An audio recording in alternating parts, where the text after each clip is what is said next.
Decía Ramiro de Maeztu en su libro Defensa de la Hispanidad: España es una encina medio sofocada por la hiedra. La hiedra es tan frondosa y se ve la encina tan arrugada y encogida que a ratos parece ser el ser, o esencia para quien no entienda, de España, está en la hiedra y no en el árbol. Eran tiempos difíciles.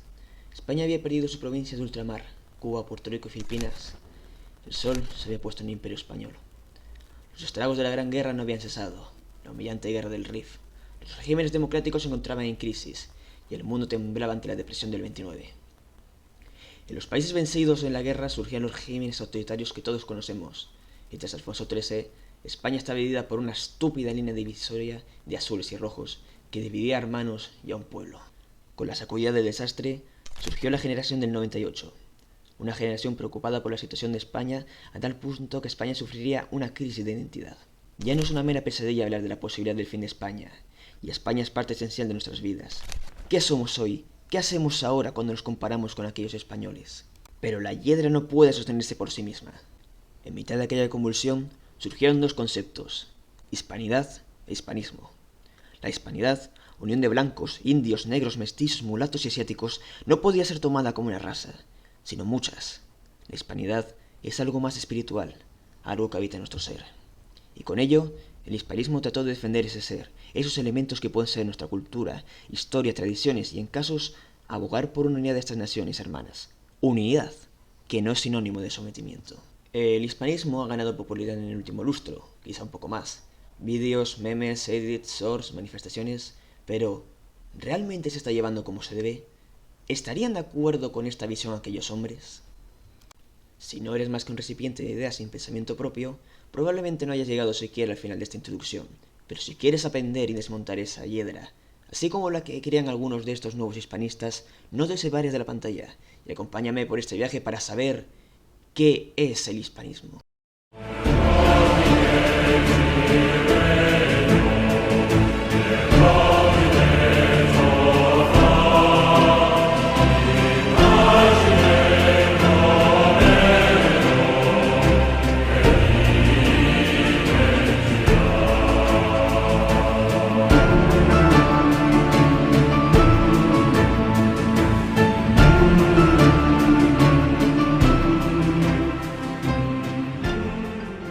Como dije anteriormente, el hispanismo surgió en el siglo XX aproximadamente, aunque algunos pueden fijar la fecha a finales del siglo XIX. Tras la guerra hispano-estadounidense y esa puesta de sol en el imperio de las Españas, el país se había sumergido en el pesimismo. Los intelectuales, preocupados por la situación de su nación, crearon un nuevo movimiento, aunque algunos de ellos no reconocen la existencia de este, como el ya citado Maeztu. La moral, un ambiente pesimista y la situación de España eran tema usual en esta generación. En ese tiempo surgió el llamado Problema de España, el cual trataba de buscar la identidad, el ser de España. ¿Qué es España? ¿Qué es lo que hace a un español? ¿Por qué debemos luchar? Durante todo ese tiempo, la hispanidad había sido llamada la raza, y con ello se celebraba el Día de la Raza. Eran tiempos difíciles, es cierto, pero a pesar de ellos, vemos cosas de las cuales aprender. Había pasado menos de un siglo desde las independencias hispanoamericanas, y en vez de resentimiento entre la madre patria y sus hijos, había lo que debía haber: hermandad. Esto fue plasmado en discursos como el de Alfonso XIII.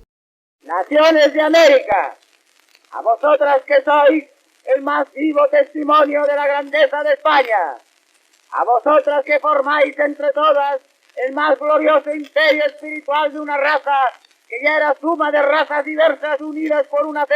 Escritores que defendían el legado hispánico o la exposición iberoamericana del 29 en Sevilla. En estos tiempos resurgió el concepto de hispanidad, palabra de la que se tiene registro desde el siglo XVI, pero que toma otro significado, una nueva definición para referirse a lo que nos hace hermanos. Decía Ramiro de Maeztu en defensa de la hispanidad, y perdón por ser pesado con este nombre, pero su papel no fue nada pequeño en esto, que la hispanidad no podía considerarse una raza, que la raza, entre comillas, no podía estar constituida por lo protoplasmático, o en otras palabras, que no se basaba en los genes o lo físico, sino por otras como el habla o el credo. Y es que en la hispanidad habitan en unidad indios, blancos, negros, mestizos y mulatos. Hay sangre indígena y conquistadora en nuestras venas, pero no es algo tan simplista como la sangre o genes la que nos une. Los anglosajones nunca tendrán lo que nosotros tenemos, pues se nos suman y hace más peso nuestras costumbres, cultura, tradiciones, historia y, como dice Maetsu, idioma y fe. Aquí es donde entro yo. La hispanidad es la unidad del devoto conquistador peninsular y el bravío guerrero indígena en todos los aspectos. Es esa unión la que nos hace algo y la que debemos celebrar, aunque también una unidad política. Entonces, ¿cómo debe ser la Unión Hispana?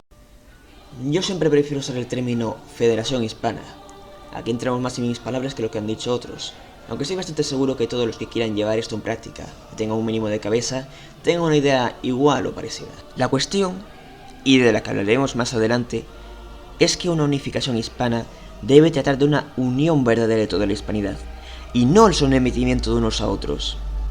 Es esta falta de confianza, difundida por algunos que se hacen llamar erróneamente hispanistas, la que hace desconfiar a muchos de la posibilidad de una unión.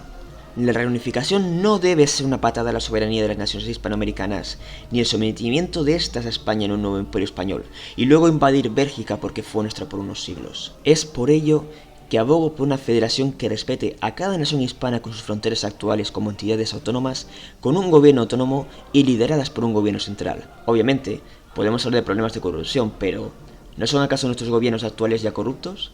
Lo que necesitamos es una nueva casta política que esté fuertemente involucrada en lo que necesita la hispanidad, y aquellos que representen a esas autonomías defiendan los intereses de estas sin perjudicar la unidad de la federación. Algo difícil, ¿no?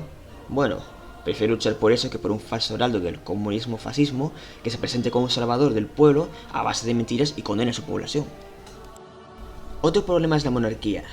Yo como monárquico me niego rotundamente a imponer monarquías de naciones hispanas contra su voluntad. Si tienen rey, será porque lo pida. Por ello, el rey solo debe tener soberanía sobre los territorios de España en este mismo momento, y quizás de otras naciones que se hayan querido unirse a España, como el caso de Puerto Rico, que, ante el caso de una federación, y puesto que aún no se ha hecho un referéndum no para ver si se une a España, sino que para dictaminar su independencia o no, debería tener su propia autonomía por separado, a menos que quiera unirse a España. Por último queda el caso de la capital. No son pocos los que, alejados de esta causa, se quejan de que la capital sería en España, y eso supondría más poder para el reino peninsular, pero ¿quién dijo eso? La capital puede estar perfectamente en América, de hecho, sería más funcional allí. Yo mismo tengo varias propuestas. Madrid, por motivos históricos, Lima, la ciudad de los reyes, Ciudad de México, un enorme centro poblacional, o Buenos Aires, por usarlo como puerto. En conclusión, debería votarse la capital. Muchos tratan de atacar esta idea como un resurgimiento del Imperio Español y un sometimiento de América. Es por eso que vuelvo a decir en que se debe de dar un gobierno que represente a todas las naciones hispanas, no los intereses de unos y otros, sino los intereses de los hispanos. Un punto importante sería, por ejemplo, el desarrollo de Hispanoamérica. Si hacemos un mero sometimiento de esta España, o una unión que lucha por los intereses de unos pocos, solo lograremos un país con un gran ejército, población y PIB, pero pobre por dentro. Una nueva India que solo será potencia por sus recursos y ejército. Si vamos a unirnos, Hispanoamérica debe de alcanzar el primer mundo bajo esta unión. Con eso dejamos todas las dudas resueltas para aquellos que, por desinformación o simplemente búsqueda de excusas, desprestigian esta idea, creyéndola pura neocolonialismo, aunque el Imperio Español nunca tuvo una política colonial en América. Sin embargo, quizá no andan tan equivocados. Así como estamos quienes buscamos unidad y una defensa de nuestras tradiciones, hay quienes malenseñan el nombre del hispanismo, promoviendo acciones alejadas de las palabras de aquellos intelectuales del siglo XX. Es aquí donde hablamos de la crisis del hispanismo. El hispanismo nunca ha tratado de imponer una ideología política. Quizá podemos rascar algunos aspectos como su defensa de la religión católica o las tradiciones, pero nunca ha tratado de imponer una agenda política. En los últimos años, la extrema derecha ha ganado fuerza y ha tomado el hispanismo como un movimiento contrarrevolucionario.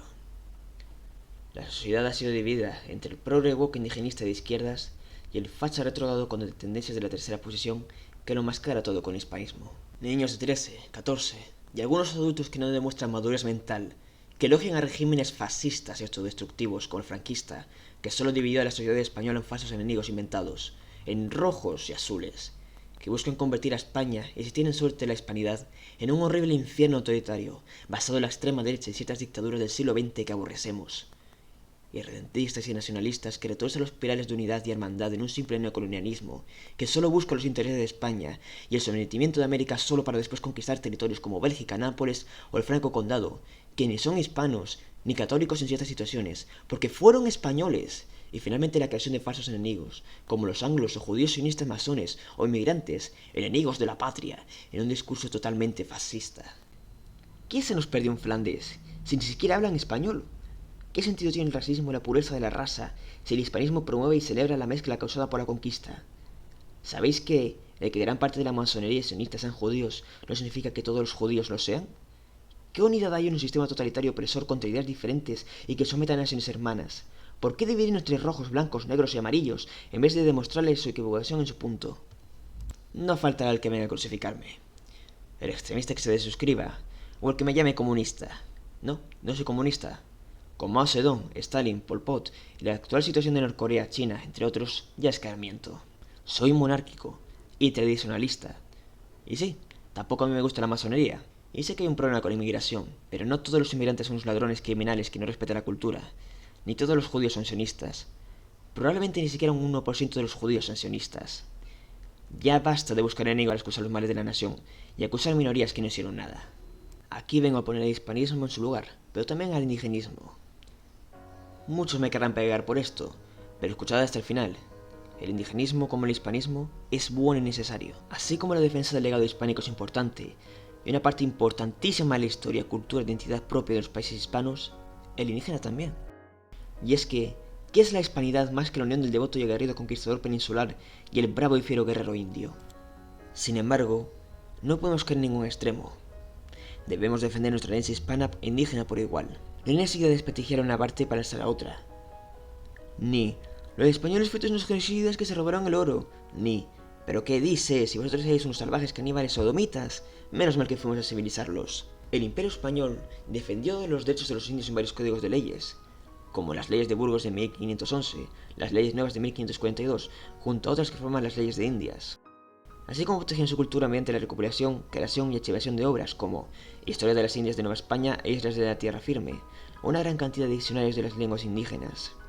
Pero también cometieron abusos, como la esclavitud de negros y los derechos de asientos respecto a estos. Por otra parte, las culturas precolombinas tuvieron importantes avances, como su amplio conocimiento de la astronomía y el famoso calendario maya, y crearon enormes construcciones que desafiaban los límites de la capacidad humana.